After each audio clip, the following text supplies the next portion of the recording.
All right. Good morning, good evening, and good afternoon, and bonus points if you can tell me where that came from. But nonetheless, back to work on Project Lamborghini. As promised, we're going to paint that firewall today. We're going to get it prepped, seam sealed, sealer coat, and put on our gloss black finish on it like we did the underbody of the car. But first, I need to move some goodies out of the way. That subframe there, mostly assembled, and that rear axle, and a handful of little, maybe miscellaneous bits. But first things first, make some room to flip that back down.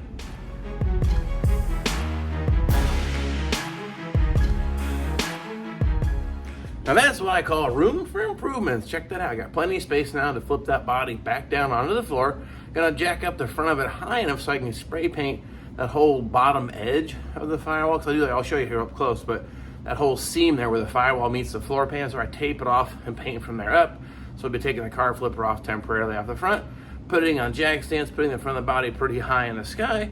That way I get the paint gun up underneath her. Got a few little miscellaneous bits. I'm going to show you a few things here first. That actual setup isn't so bad to roll around here on the garage floor. That went a little better than I anticipated.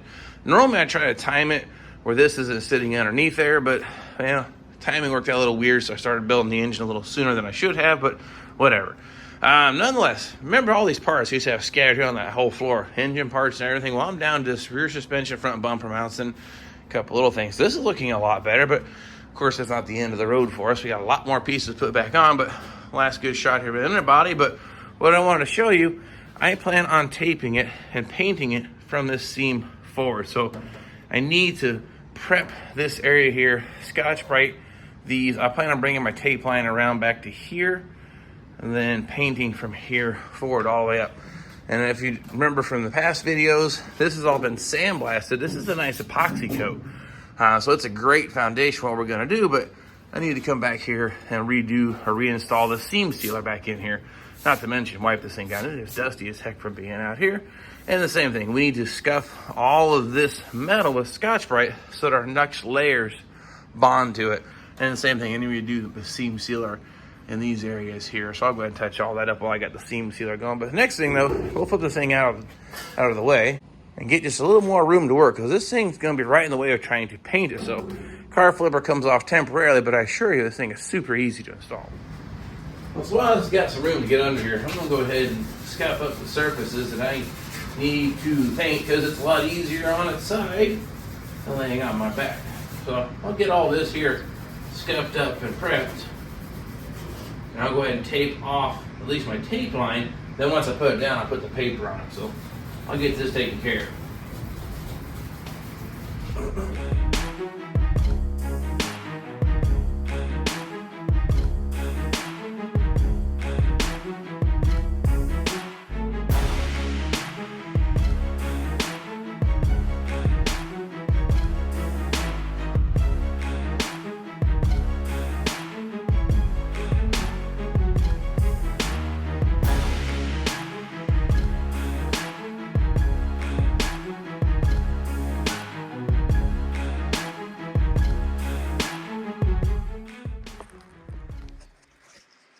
All masked off now and ready to flip this thing back down.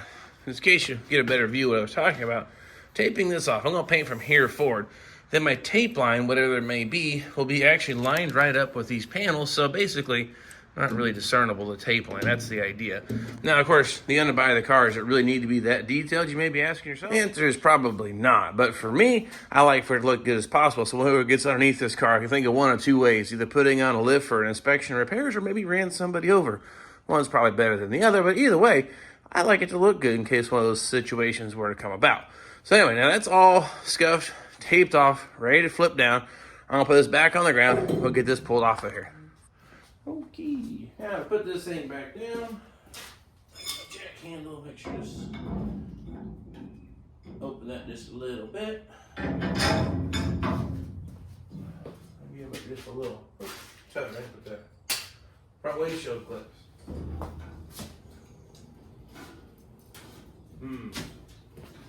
It's been a while. There's not much fluid left in that jack.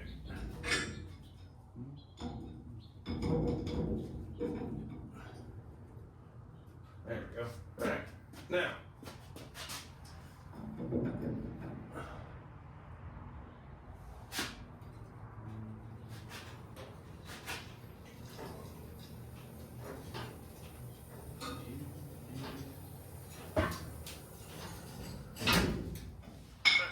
need to get my jack stands.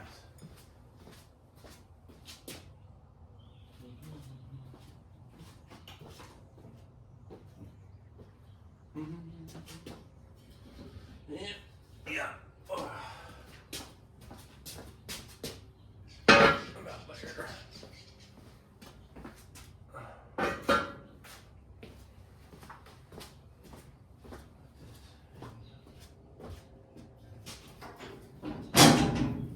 Okay.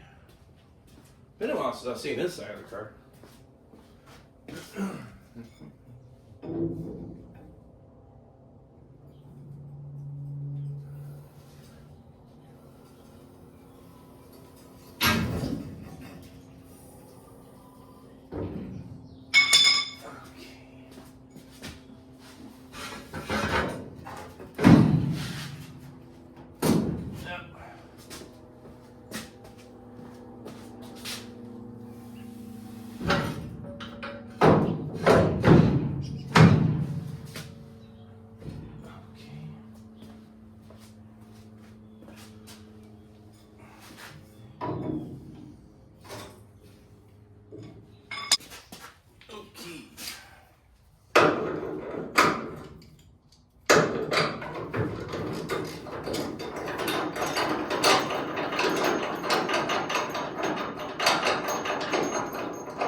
Okay.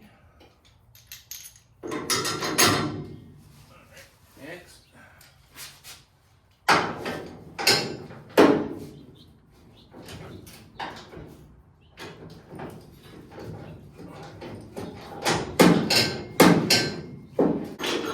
Good gravy. There. There. And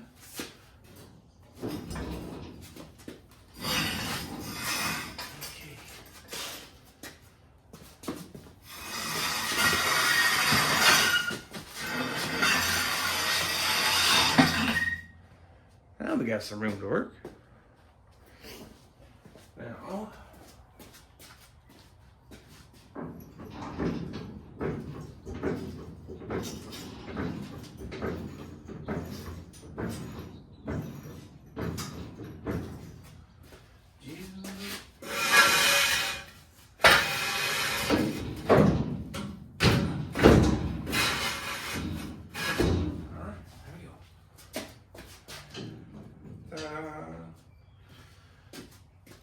looks good. Now it's the same thing. Anything here needs to be scuffed or sanded or whatever you want to call it. All this epoxy primer is a great foundation, but it's dried long enough now that I've got to open the surface up enough just to get my top coat to the bottom. And even the seam sealer, I'm going to put a coat of seam sealer across our windshield panel to the dash panel. Then right here, I sandblasted and wire brushed, got all that was in there out. Put my epoxy in first. You put your primer down before you do your seam sealer. Seam sealer gets into small places, but the paint really gets in there better. Seam sealer or top, then primer again. At least that's my process. So same thing here. Give me a few minutes here to get this all scuffed up and prepped. And then we'll do the seam sealing.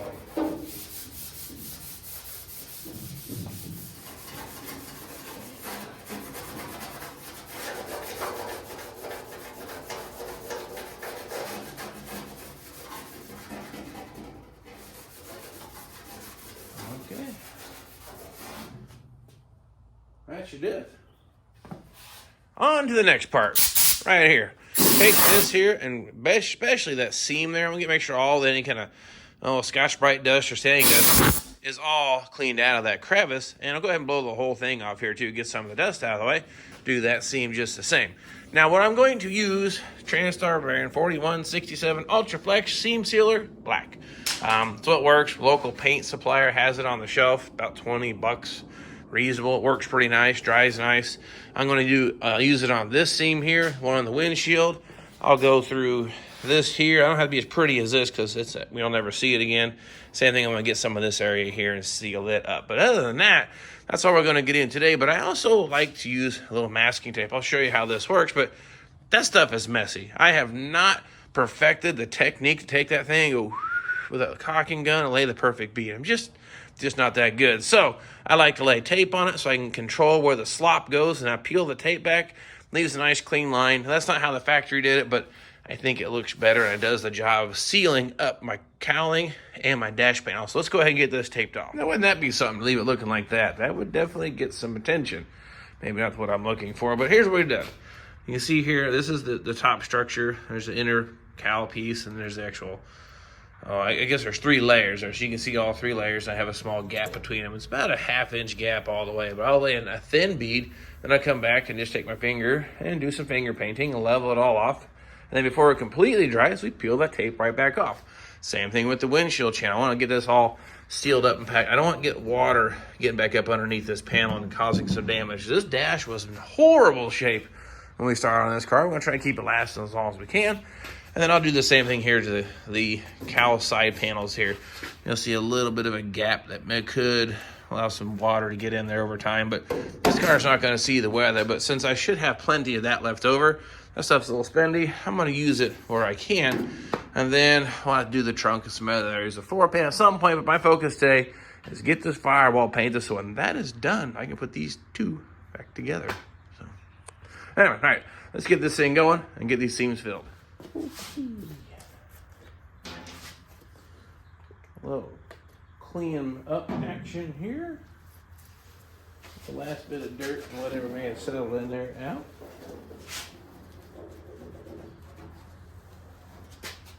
Work.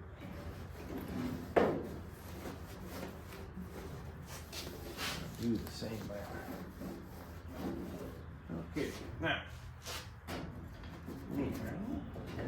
I need to find something to cut that with.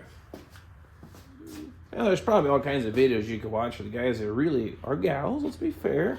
They're really exceptionally good at laying some seam seal out. I am not one of those. But we ought to start somewhere, right?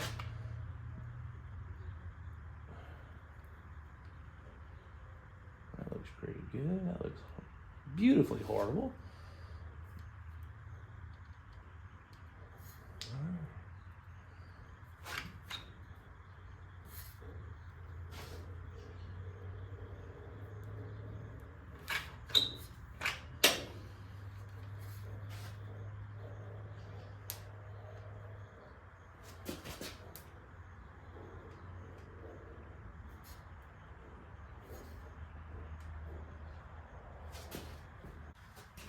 Now, finger painting time.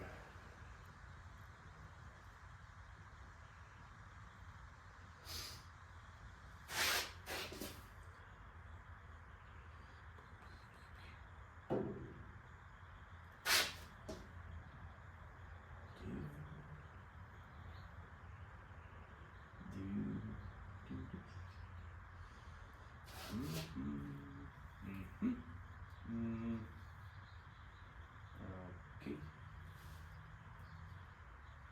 And this is where you keep extra rags around, because this is a, like I said, messy job. Now this stuff dries pretty quick though. Then we'll just go ahead and peel off all that beautiful tape.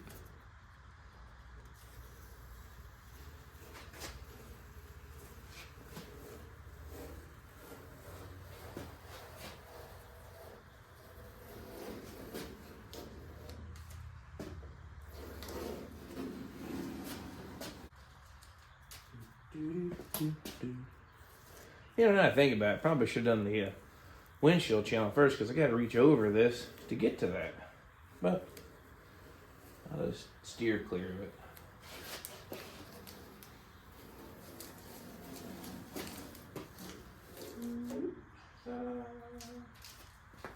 How about that? All right, let's just see what that looks like up close. Now, example of factory. It covers a seam but no fine edge. My seam is completely packed full. You can see the layers of the metal just barely. But as for a nice clean line all the way across, that seems to work out pretty nice for me. Now, this is just, we're still serving the right purpose, blocking any way of getting stuff in through the seam there. But it's not how the factory would have done it. It looks a little more sloppy, kind of like that there. But I like the looks of this better. So do the same thing up here to the windshield channel. Windshield seam is all sealed up and satisfactory. And the best part is you'll probably never see that again. Did the same here to our cowl pieces here. Did that whole seam there. That's probably a little closer to how a factory kind of looked like. Now, let's say you got some spot that you didn't necessarily like. It was a little rougher than you liked. You could take a little lacquer thinner, put it on your finger. It'll soften up enough you can kind of smear it around a little bit, but I think that's going to work for me. And I really, like I said, I think it just looks a lot better that way and it's clean, especially you'll see when it's all painted. So I'll give that about, I know it says 30 minutes to 70 degrees, but we're about 62 degrees. So we'll give this about an hour, then it'll be ready to paint. But I might go ahead and tape off the dash. I don't want to put a lot of paint on the dash panel because I'm only going to put the flat black on that dash panel. So I'm going to tape that off and put some paper. Other than that, I think we're about ready to spray this thing with some epoxy, then some gloss black. For those inquiring minds, Transtar Black Epoxy, I'm going to use that. Cut it with 10% acetone. It's going to be my sealer coat. Give that time to flash off. And we're going to hit with our Rust-Oleum gloss black. That's the same thing I used on the underbody with this hardener and reduce with some acetone. Works nice. I'm going to keep doing that. I may try the semi-gloss. It's probably closer to the original finish. And make this little note here. This epoxy primer, when you put it on, that's what it kind of looks like. It really... pretty close to the right sheen, but it doesn't have any UV protection, so I just don't trust it to last. And I like the shiny stuff. So anyway, got this mixed. I'll get this mixed up, and then what we're going to do next is just wipe the whole thing down with a tack cloth. Make sure any whatever dust and dirt we can get out of it, because this is going to be visible, especially when we're going with the gloss black. It's going to show any of the blemishes or dirt. I also like to highlight that we got our VIN numbers cleaned up, and you can see them. VIN number here. It's even got the little part number stamp still on the firewall. Those are the little things I want to pop back out of the firewall, but I don't want a bunch of dirt in it. So again, give this thing a quick wipe down with a tack cloth, and then we'll mix up our paint. And then we're ready to go ahead and put our sealer coat on, and then we'll go ahead and paint it with the black after that.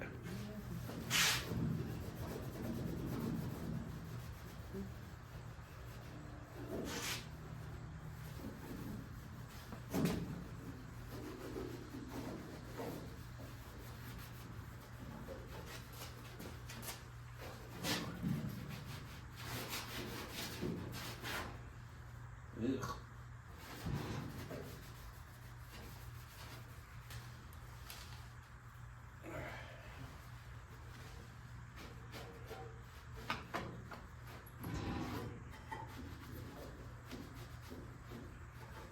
All right.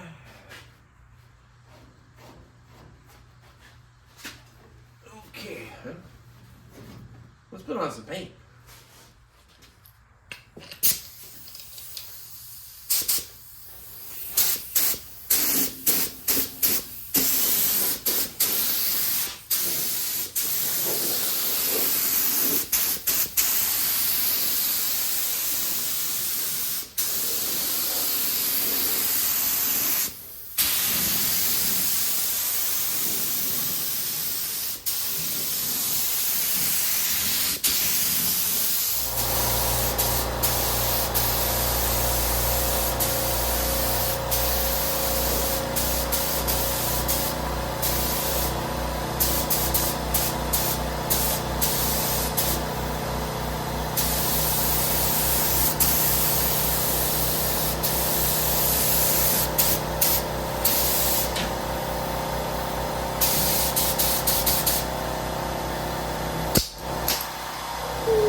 Well, that's our sealer coat. Again, you don't want to touch that or do anything to it besides just let it sit here for about 20, 30 minutes or so. Not a flash off. Actually, it's really nice the way that it is. I just wish it was UV protected. So, like I said, give that a couple minutes. We'll go ahead and put our shiny black stuff on there.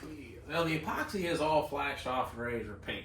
I'm going to do things a little differently. I got lucky, but gravity feed guns don't feed so well without gravity. So you get down here really low trying to paint upside down.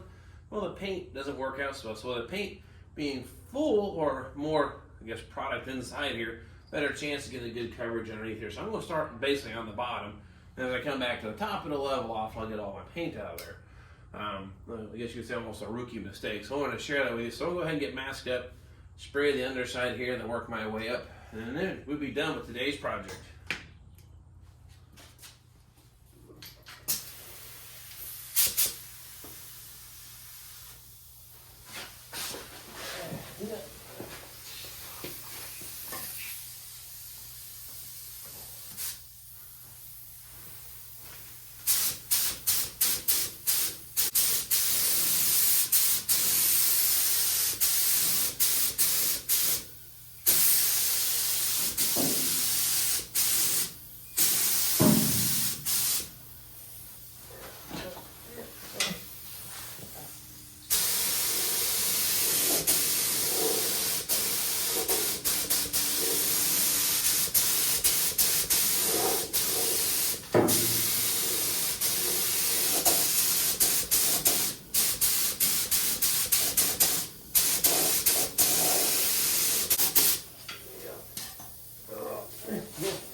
that should do it. I've got a nice, good coat on that thing.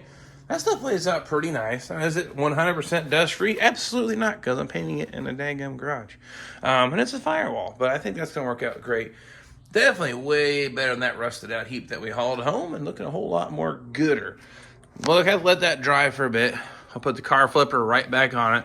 I'm going to roll the frame and the axle back into the car, flip the sink horse out of the way, and then I'm going to put my toys back in the garage where they belong. But nonetheless, we have now successfully painted. Showed you some of the steps and the preps and the how to make it go, but I kind of like it. It looks really nice. So one giant step closer to getting this car done. That was one of those obstacles I was worried about, because you see I'm wearing a sweatshirt. The temperature has been dropping. I've had to scrape the windows on my truck the last couple mornings because I've had ice. So my painting window is closing to be able to get this done. So I really wanted to get this squared away and finished. That way when the drivetrain is finished, like I've said a couple times, bolt this thing together, put 4 wheels back on it. They're going to stay on because it's not so rusty. And that's going to be one heck of a milestone. So you don't want to miss that. If you haven't subscribed yet, why not? This is what we do. We play cars, show you how it's done, the ins, outs, do's, and the don'ts, the whys, and the maybes, or just have some fun, or trying to bring back the rustiest relic that's destined for the dumpster and bring it back to something in really nice condition that definitely anyone would be happy to drive or proud to drive. So anyway, I think we'll let this cure up real good. Hopefully in the meantime, I'll get the transmission picked up. Got a few little odd jobs like reassembling the steering column, because I'm going to need a left-right selector as soon as I get this thing back together. Maybe we'll go for a drive depending on weather and salt, etc. I don't know, but work on assembling a steering column. I've got the brakes we can still put them back on once the engine's all assembled. There's some little odd projects I think we can do to keep the camera rolling and keep them bringing footage to you. But hopefully firing that thing up on that list really soon just the same. So don't want to miss that. Thank you for subscribing, sharing with your friends, and whatever we get into next time, I hope to see you all then.